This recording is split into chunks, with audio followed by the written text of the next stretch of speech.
Assalamualaikum warahmatullahi wabarakatuh. Para pemirsa yang budiman, sebagaimana yang kaum muslimin yakini bahwa Allah tidak menyerupai makhluknya, namun berbeda dengan Ibn Taimiyah selaku gembong Wahabi yang meyakini Allah memiliki bentuk seorang pemuda yang belum tumbuh janggutnya. Berikut pernyataan ulama rujukan Wahabi tersebut dalam kitab Bayan Talbis Al-Jahmiyah karya Ibn Taimiyah jilid 7 yang diterbitkan oleh Mujamma' Malik Fahad cetakan tahun 1426 Hijriah halaman 290. Ibn Taimiyah berkata, hal ini menunjukkan bahwa beliau sallallahu alaihi wa alihi melihat Allah, dan terdapat riwayat yang menyatakan bahwa beliau melihatnya dalam bentuk pemuda yang bagian depannya tertutupi sedangkan kedua kakinya berada di taman yang hijau, dan sesungguhnya penglihatan ini bertentangan dengan ayat, sedangkan jawaban akan hal ini seperti yang sudah dijelaskan sebelumnya, maka menunjukkan bahwa penglihatan ini merupakan penglihatan mata. Kami tegaskan penglihatan mata. Seperti di dalam hadis sahih yang bersambung kepada Nabi dari Qatadah, dari Ikrimah, dari Ibn Abbas yang berkata, Rasulullah bersabda, aku melihat Tuhanku dalam bentuk pemuda yang belum tumbuh janggutnya, berambut keriting di taman hijau.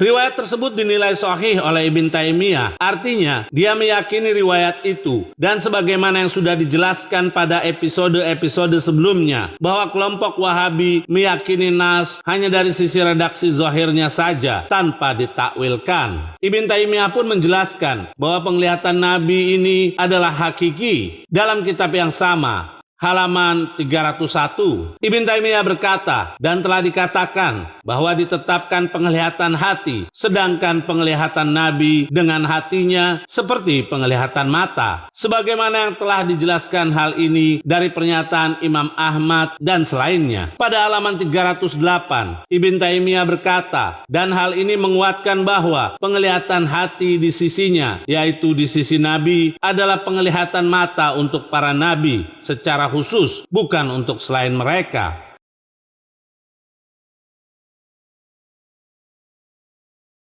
Mari kita simak pula ulama lain yang dijadikan rujukan oleh kelompok Wahabi dalam kitab Al-Idah fi Usuluddin karya Az-Zaguni yang diterbitkan oleh Maktabah Malik Fahad Al-Wataniyah cetakan pertama tahun 2003 halaman 527. Az-Zaguni berkata, telah disepakati riwayat-riwayat dari imam kami Ahmad bahwa Nabi di malam Isra melihat Tuhannya, sedangkan riwayat berbeda tentang dengan apa beliau melihatnya. Menurut riwayat terkenal bahwa beliau sallallahu alaihi wa alihi melihatnya dengan kasat mata. Inilah yang menjadi sandaran bagi kelompok para ulama kami dan bagi kami semua para ahli penukilan riwayat dan sunnah.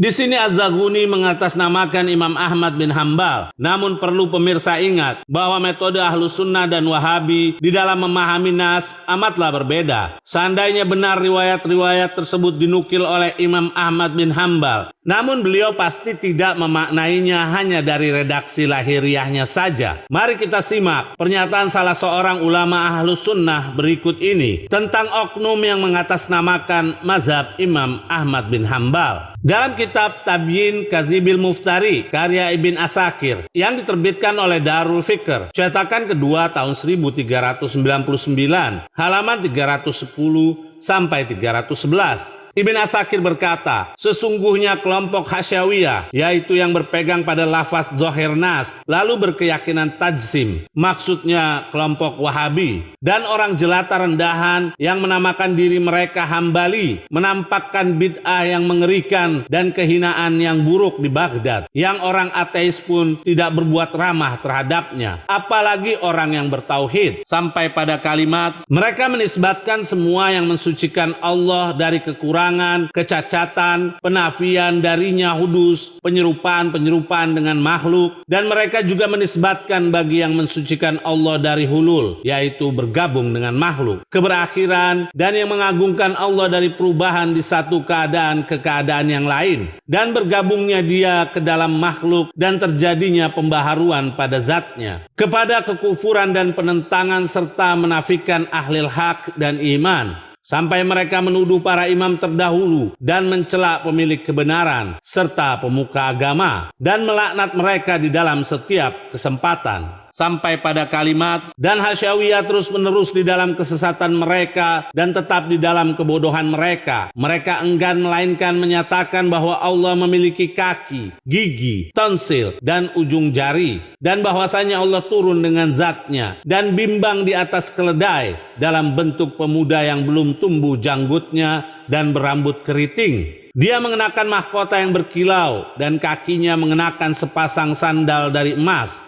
Semua hal itu terjaga di sisi mereka dan mereka menerangkan serta mengumpulkannya di kitab-kitab mereka dan melemparkannya kepada orang awam. Sesungguhnya riwayat-riwayat ini tidak ditakwilkan serta mengalir sesuai zahirnya.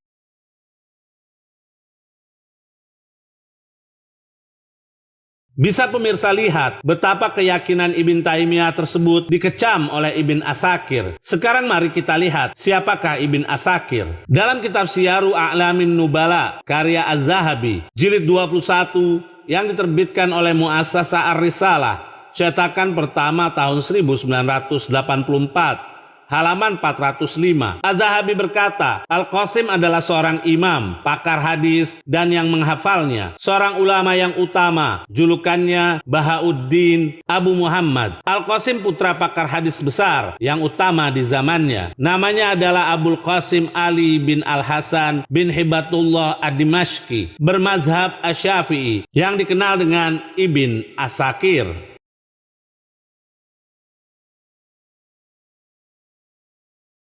Sekarang mari kita lihat video berikut, yaitu salah satu ulama Wahabi dari pengikut Ibn Taimiyah. في صورة شاب أمرد هل رآه في صورة شاب أمرد وعليه نعلان من ذهب وهناك إضافات أخرى في هذا الحديث. هذا الحديث قال عنه أبو زرعة الرازي هو ثابت ومن نفاه فهو معتزلي لأن المعتزلة ينكرون رؤية الله عز وجل.